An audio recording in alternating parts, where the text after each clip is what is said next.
네, 우리 어르신들 참그 사카린에 대한 오해들이 좀 많이 있으셨는데 단맛을 내는 당 없는 그런 아니 근데 재료죠. 사실 난 이제 운조 커피 좀 팬이잖아. 네.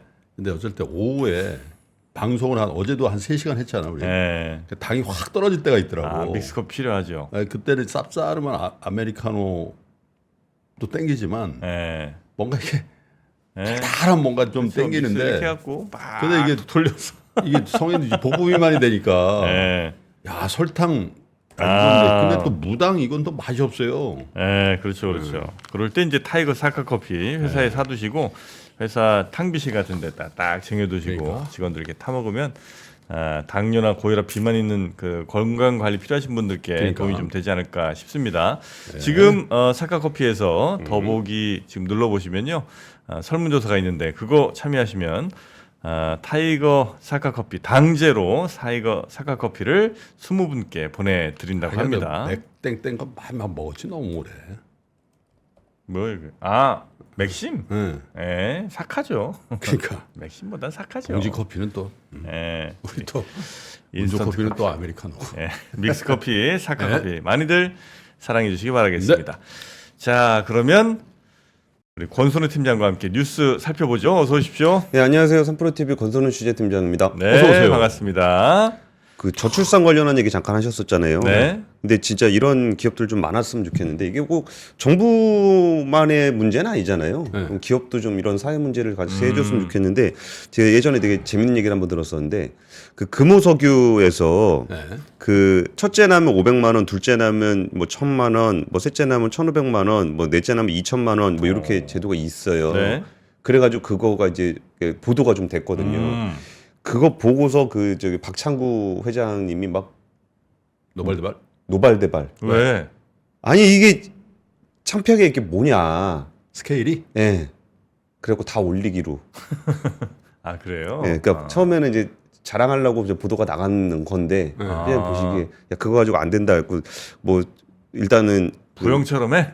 뭐 이렇게. 그 정도 사이즈는 아니고 네. 셋째 1,500만 원에서 2,000만 원으로 뭐 넷째 2,000만 원에서 3,000만 원으로 이렇게 또 다 상향 조정했다고 하더라고요. 그 부영이 기부하는 그 돈이 어디서 났냐? 그거 가지고 해석이 분분해. 뭐예요? 예, 회사의 모든 로고나 뭐 광고 이런 거 있잖아. 그냥 구글에서 다운로드 만난다 이거야. 아주 그냥 그 왜 이렇게 뭐 두꺼비인가 뭐 하여튼 그거. 두꺼비 아니, 뭐죠? 비둘기. 비둘기 비둘기인가요? 같은 건데 또 요즘에 보면 이렇게 완전 옛날 달력 같이 이렇게 돼 있어. 그러니까 어떤 분이 SNS 에 올렸더라고. 저거 분명히 직원이 구글에서 다운받은 구글에 거다. 다운받아가지고 만든 거다. 디자인적인 요소 전혀 안 들어가. 그런데 돈 쓰지 말라는 거지. 사랑으로. 사랑으로 부영. 네. 그 한복 입은 그 가족 딱 나고 아. 3명 애들 3명 앞에 세웠더라고. 아유, 참 이쁩니다. 죄송합니다. 비둘기 아니라 원앙. 원앙이에요. 네. 자, 하여튼 어쨌든 그러니까. 그 사람들이 많이 태어나야 아파트도 사고 뭐 또 할 거 아니에요. 기업들도 어찌 보면 예. 기업들이 또 살아나. 닭두 마리 아닙니다. 원앙. 닭장. 예, 아니에요.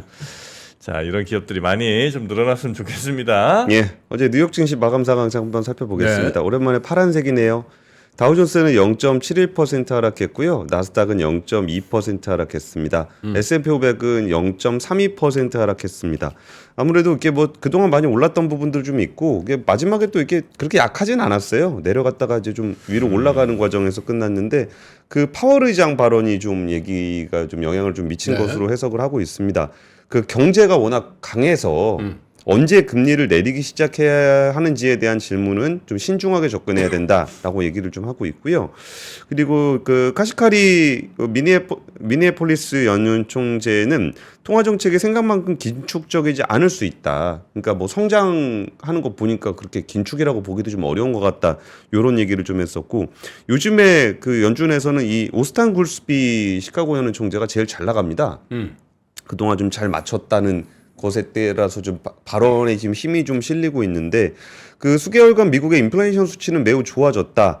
금리 인하 전까지 비슷한 흐름이 이어져야 할 것이다. 금리 인하를 위해서는 현 인플레이션 둔화 추세가 이어져야 한다라는 의미여서 지금 추세를 좀 계속적으로 유지하는 거를 계속적으로 유지해 간다면 그때 가서 이제 금리를 낮추지 않겠냐 이런 얘기라 뭐 그 전반적인 연준 인사들은 좀 약간 자신감이 좀 생긴 것 같습니다. 네. 뭐 금리를 올리든 올리지 않든 지금 굉장히 잘 관리되고 있다라는 측면에서 좀 자신감이 좀 있는 것 같고 그러면 이제 정프로님 맨날 싫어하시는 그 네. 데이터 기반 뭐 그런 스타일로 또 이어가지 않겠느냐. 네. 근데 뭐 그렇다고 해서 뭐 되게 안 좋은 쪽으로 가는 것도 아니잖아요. 그래가지고 지금은 좀 더 지켜보자는 분위기가 좀 이어지고 있는 것 같습니다. 그랬더니 뭐 증시에서는 그래도 좀 기대감이 좀 있어야 되는데 뭐 기대감까지는 아니다 보니까 좀 약세를 기록했습니다. 뉴욕 네. 또 뱅커프인가 거긴 또 한 10% 빠졌더라고요.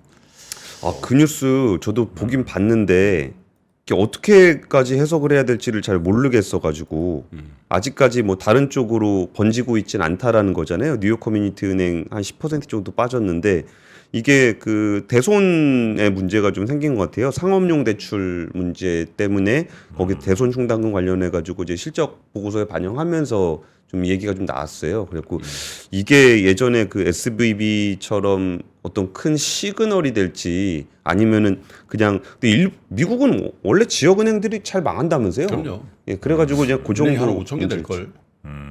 예, 그래서 그 정도 문제일지에 대한 뉴스 밸류 판단이 좀 잘 안 돼가지고 빼긴 했는데 그것도 좀 마이너스 10% 네, 정도 네. 뉴욕 커뮤니티 은행 주가가 빠졌습니다. 네. 아, 그 부영 이미지 그거 때라는 막 그 입주자들 소송도 예전에 뭐 있고 뭐 이랬었는 모양이에요. 그래. 예. 하기야 옆에는 아크로 딱 해가지고 어? 아, 그렇다고 뭘 때라고 그래. 아니, 부영인데. 아, 예전에 뭐 이게 좀 예전 얘기이긴 한 거 한 7, 8년 된 얘기 같은데. 네. 그 회장님이 이제 저걸 하셨어요. 저기 살짝 갔다 오셨잖아. 아, 예. 그랬나요? 네. 근데 이제 그 노인회장을 하셨어. 또 아, 그래요. 네. 대한 노인회장이 굉장히 센 자리 돼. 대한노인회장. 네. 아, 거기는 크죠. 그거 굉장히. 하셨다고. 아, 네네. 이번에 모성신 또 가가지고 예. 알잖아. 자, 그럼 그리고 저기도 뉴스 있었어요. 뭐 뭐죠? 삼성화재 건물을 남대문에 있는 거 네. 삼성화재 건물을 부영이 샀거든요. 그 로고가 바뀌었어요. 삼성화재에서 부영으로. 그래가지고 이제 서울의 어떤 세련됨이 떨어지고 있다. 남대문 관광지의 가치를 떨어뜨려. 이런 얘기도 잠깐 있었습니다. 제가 신입사원으로 입사했던 그룹 본사를 부영이 사서 지금 그룹 본사로 쓰고 있어요. 아, 그래요? 거기도 그만큼 있는 거예요? 당연하지. 본사 건물에도. 네. 네. 뭐 세련된 송도에도 있습니다. 네. 포스코 건물에. 아, 왜 볼수록 레트로하고 괜찮은데. 네. 언젠가 이런 게 또 인기를 끌 날이 오겠죠. 그럼요. 예. 네. 자, 뉴스 가봅니다. 네, 뉴스 가보겠습니다. 어제 이재용 삼성전자 회장이 경영권 승계와 관련한 이제 그 불법 승계 관련한 19개 혐의에서 모두 무죄가 선고가 됐습니다. 부당합병, 회계부정 혐의 등이 있었는데 1심입니다. 뭐 그동안 왜 이렇게 되게 오래 뭘 하지 근데 않았냐? 이제 1심 나온 거예요? 예, 3년 5개월 만에 1심이 나왔습니다. 1심이에요? 그러니까 예전에 그 국정농단 사건하고 네. 좀 분리돼 있는 사건이에요. 그러니까 국정농단에 왜 거기에 뭐 뇌물을 줬냐 이거는 네. 이거를 이거 불법 승계를 위한 뇌물 중에 하나에서 그거는 다 끝났고. 네, 그거는 갔다 와서 이제 사면 받았고 이제 그 불법 승계 관련한 거는 이제 시작해서 1심이 나온 건데 와 날짜를 좀 기자들이 다 계산을 한 건 아니겠죠? 써서 좋겠죠? 1252일 3년 5개월 만에 경영권 승계 과정에서 불법이 없었다라는 판단이 나왔다는 겁니다. 여기서 자본시장법상 부정거래 행위, 시세 조정, 업무상 배임 등의 혐의가 있었는데 재판부는 이 사건 공소사실 모두 범죄의 증명이 없다라고 밝혔습니다. 범죄의 증명이 없기 때문에 나머지 함께 기소됐던 최지성 전 미전실장, 뭐 김종중, 장충기, 뭐 여기 피고인 13명 모두 무죄가 선고가 됐습니다. 예. 이 사건을 다시 돌아보면 이거 되게 벌써 오래된 사건이 됐네요. 2015년에 제일모직과 삼성물산이 합병하는 과정에서 최소 비용으로 경영권을 안정적으로 승계하고 지배력을 강화하려는 목적으로 부정거래 시세조정, 회계부정 등에 관여한 혐의를 받았습니다. 뭐 다들 그냥 쉽게 생각하시면은 이재용 회장이 많이 가지고 있는 제일모직이 있고 삼성전자 주식을 많이 가지고 있는 삼성물산이 있는데 둘이 합병을 시킬 때 여기 삼성물산을 떨어뜨리고 제일모직을 올려서 합병을 시키면 이재용 회장의 지분율이 높아진다. 그렇게 되죠. 그러면서 덩달아 또 삼성전자 주식도 꽤 지배력을 높게 가져갈 수 있다. 이런 얘기였잖아요. 네. 근데 그 부분에서 법원은 두 회사의 합병이 회장의 승계나 지배력 강화가 유일한 목적은 아니어서 전체적으로 부당하다고 볼 수는 없다. 참 애매하죠. 제일모직하고 삼성물산이 왜 합병을 해야 되는지를 와 정말 이러면 납득이 되겠구나 하는 주주가 그때 있었을까 싶어요. 네. 근데 여기서 얘기한 거는 유일한 목적이 아니어서. 그러니까 경영권 강화가 유일한 목적이 아니다. 그럼 합병을 하면 뭐 이런저런 시너지에 대한 얘기 할 수 있잖아요. 네. 근데 유일한 목적은 아니어서 전체적으로 부당할 수 없다라고 재판부가 판단을 했고 비율이 불공정해서 주주에게 손해를 끼쳤다고 인정할 만한 증거가 없다. 그리고 삼성물산 제일모직의 자회사였던 삼성바이오로직스 분식회계 관련해서는 뭐 이 부분에 대해서는 여기 이건 내용이 굉장히 복잡합니다. 연도별로 다 달라요. 14년, 네. 15년, 16년 이게 다 다른데 어쨌든 이 부분에 대해서 뭐 그 혐의가 없다. 이렇게 할 만한 근거가 있다. 그리고 여기에 대해서 충분한 고려가 있었다. 그렇게 얘기하면서 뭐 피고인 전체 23개 기준 이 회장 연루된 19개 혐의에 대해서 증거가 부족하다. 달리 인정할 증거가 없다면서 검찰이 재구성한 당시 상황에 대해서 모두 부정을 했습니다. 그래서 1심에서는 그 이제 모두 무죄가 났고요. 그 여기에 대한 평가는 굉장히 좀 예민해서 좀 조심스러운 측면이 있는데 어차피 1심 나왔으니까 그동안 그 들었던 얘기들이나 좀 평가들에 대한 얘기를 좀 전해드릴게요. 일단 재계단체들에서는 다들 환영문을 냈고요. 국민 경제 발전에 기여할 수 있는 뭐 이런 계기가 되고 뭐 심기일전할 수 있는 기회가 되면 좋겠다라는 얘기를 누가 했을까요? 이재용. 저기 한경현? 이 사건의 기소 검사였던 이복현 금감원장의 멘트였습니다. 아, 어제. 금감원장이 그때 당시에 어제. 기소 검사예요. 예, 기소 검사였습니다. 아. 그때 브리핑을 이복현 원장이 했었어요. 그래서 이 경제단체들의 의견과 뭐 대체적인 요쪽에서 그러니까 이 문제를 뭐 사법 리스크 해소와 좀 발전적인 방향으로 좀 됐으면 좋겠다라는 얘기의 의견은 이런 의견들이 있고요.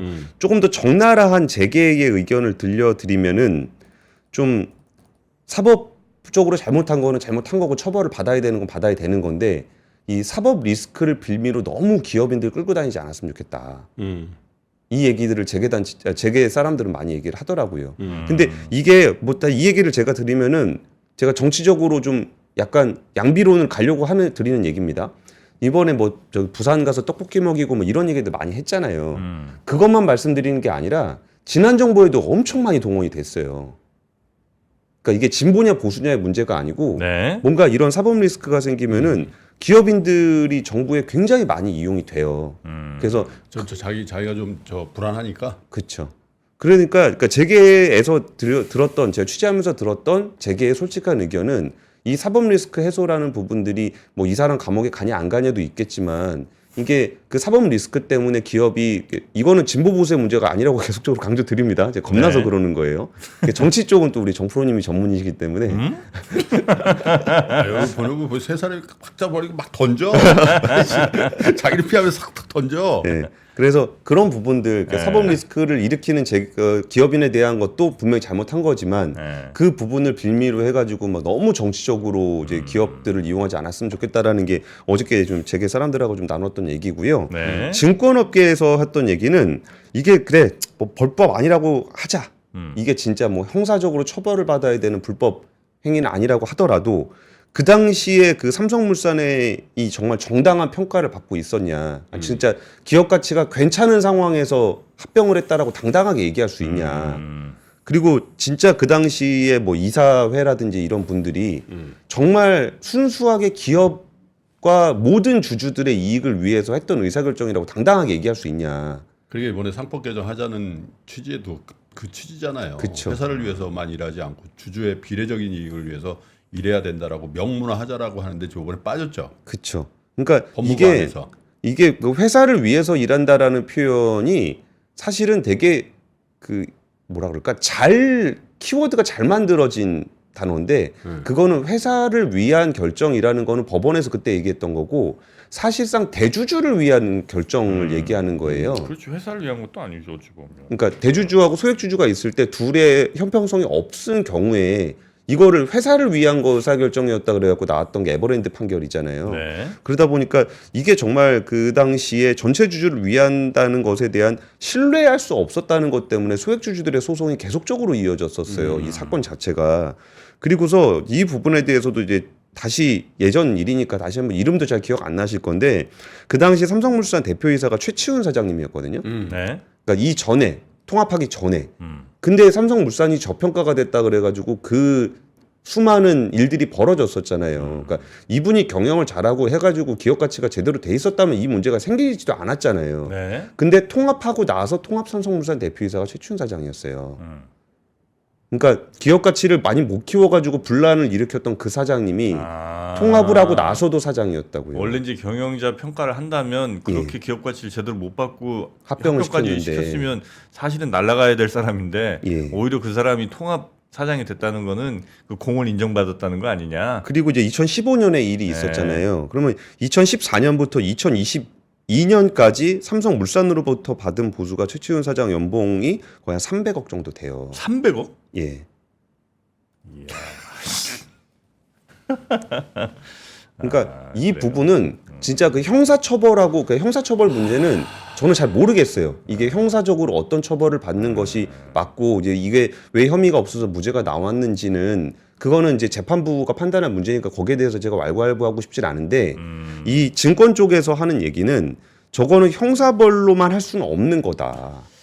그러니까 네, 기업 네, 가치와 경영 그리고 이사회 대주주와 소액주주 그러니까 주주 간의 어떤 신뢰 이런 문제는 꼭 형사적으로 막 서로 너 감옥 가라 막 이거 이러고 싸울 문제는 아니잖아요. 네. 일종의 동업인데 그래서 이런 부분에 대한 신뢰를 좀 그 얘기도 하더라고요.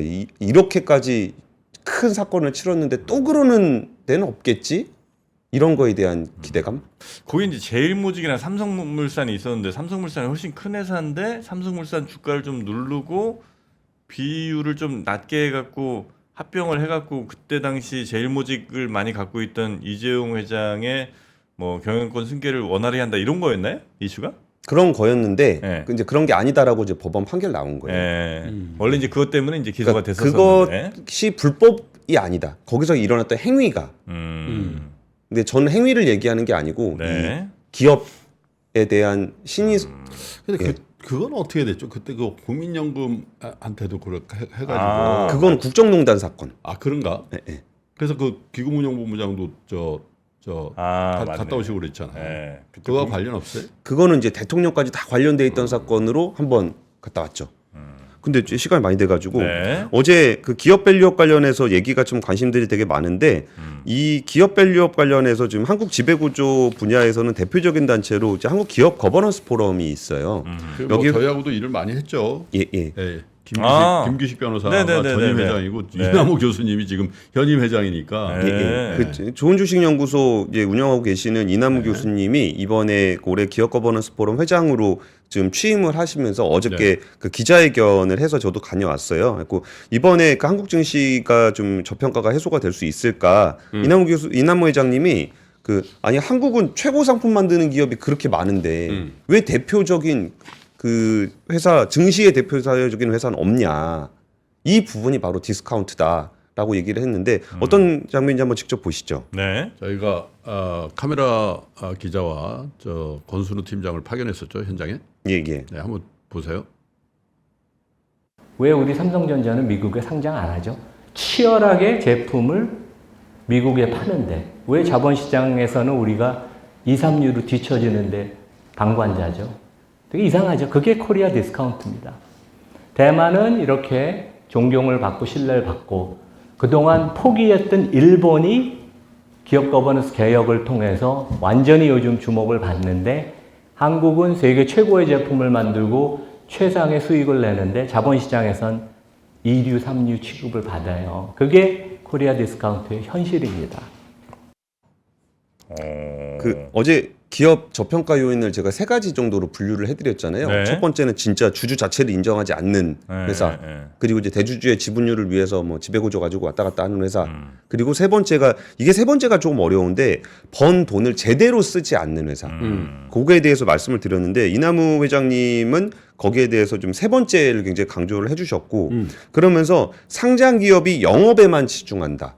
우리가 일반적으로 경영자가 매출, 영업이익, 시장 점유율 여기만 신경을 많이 쓰잖아요. 네. 그렇게 생각하면 안 되고 자본 효율성, 그러니까 이전에 벌어놨던 그 자본들을 어떻게 배치할 것인가라는 부분들이 오히려 그 밸류업의 어떤 핵심인데 장기간 그 재무 상태표를 방치하면서 과도한 현금 보유, 무수익 부동산 투자, 다른 상장사와의 자사주 막교환 등에 대한 이야기를 하면서 삼성전자, 현대차, LG와 KB금융을 어떻게 개선을 하면 밸류업을 할 수 있는지에 대한 사례도 좀 상세하게 설명을 해주셨어요. 네. 그래서 그 부분은 좀 직접 한번 보시면 좋을 것 같고 이 어제 기자회견은 금융위원장과 한국거래소 이사장에게 보내는 공개서한이죠. 공개서한입니다. 그래서 그 부분을 좀 반영해서 밸류업 프로그램을 만들어 달라라는 요청이었습니다. 저희가 2월 19일 날 아마 이남우 회장을 비롯한 가버넌스 포럼에서 일본의 지금 현재 이 가버넌스 개혁과 또 굉장히 화제잖아요. 그래서 그쪽에 전문가를 모셔서 또 세미나를 한다고 그래요. 네. 그것도 저희가 취재를 해서 영상으로 만들어서 여러분과 공유하기로 이남우 회장과 말씀을 나눴고요. 사실은 이제 이남우 교수님의 그 좋은 주식 연구소를 저희 3프로 TV가 제작을 해드리는 거거든요. 예. 그냥 지원을 차원에서 저희가 해드리고 있는데 아마 가버넌스 포럼에도 이남우 교수님의 그 영상 중에 가버넌스 개선을 위한 영상이 많아질 거고 그걸 한국 가버넌스 포럼이 또 유튜브 계정을 갖고 있는데 거기에도 공유할 수 있도록 저희가 협력을 해 가기로 그렇게 했습니다. 네. 그 어제 그 현장에서 들었던 좀 재밌었던 얘기는 이번에 밸류업 프로그램에 대한 기대감이 굉장히 높다. 그러니까 왜 높으냐? 근데 되게 중요한 전기가 있다, 계기가 있다. 뭐냐면 우리가 가위바위보로도 질 수 없는 일본 증시가 올랐는데 가위바위보. 아니 그러니까 그동안 뭐 밸류업에 대한 얘기 많았는데 다 실패하지 않았냐 그랬더니 이번엔 다를 거다. 일본이 먼저 했으니까. 일본 가는 거는 그냥 못 보낸다. 아, 그게 중요한 동력이 되지 않겠느냐는 얘기가 있었고요. 세 번째 뉴스는 이제 시간 다 지나가지고 그냥 패스하겠습니다. 그 용산 개발 관련한 얘기인데 네. 그 서울에서 이제 개조 프로젝트를 이제 10년 만에 정비창 다시 띄운다. 뭐 그냥 사진이라도 한번 쓱쓱 보실래요? 네. 그러니까 요 지역입니다. 여기 빈 땅. 엄청 넓죠. 엄청 넓어요. 예. 거의 한 50만 제곱미터 정도 되는데 여기 제가 한번 그때 그 호텔 옆에 호텔 가서 찍어 왔는데 이 넓은 땅이 그냥 평지로 놀고 있습니다. 네. 그래서 이거는 이제 용적률이 좀 높으면 너무 심하지 않냐. 이게 네. 1000% 하면 너무 심하지 않냐라는 얘기가 어제 좀 나왔었고 요렇게 만든다고 합니다. 나는 예. 사실 내가 다들 아시는 용산구민인데 네. 나는 좀 불안해. 왜요? 저것만 마스터 플랜이 나오면 무슨 위기가 오더라고. 항상 그래? 그랬어. 그런 게 있어요? 묘하게 저것만 뭐 합니다 그러면 금융시장이 안 좋아져. 항상 좌초돼. 지금 몇 번 그랬어요? 몇 번 그래? 2번인가 그래. 오세훈 시장 때 한강 르네상스 쫙 어마어마했거든 그때. 네. 그때 한번 또 삐꾸덕하고. 이걸 잘 되길 바라겠습니다. 네. 자, 그러면 예. 이제 뉴스 3은 이 정도 하고요. 장 시작 전부터 종료까지 쏟아지는 수많은 뉴스와 정보들. 이 중에서 어떤 것이 투자에 정말 도움이 되는 정보일까요? 3프로의 증시 셔터맨 박근영 마스터가 직접 정보를 선별하고 투자의 힌트를 드립니다. 시간도 아끼고 투자 아이디어도 얻는 시간. 박근영 부장의 마켓 힌트와 함께 하세요. 자세한 사항은 3프로 TV 앱과 홈페이지를 확인하세요.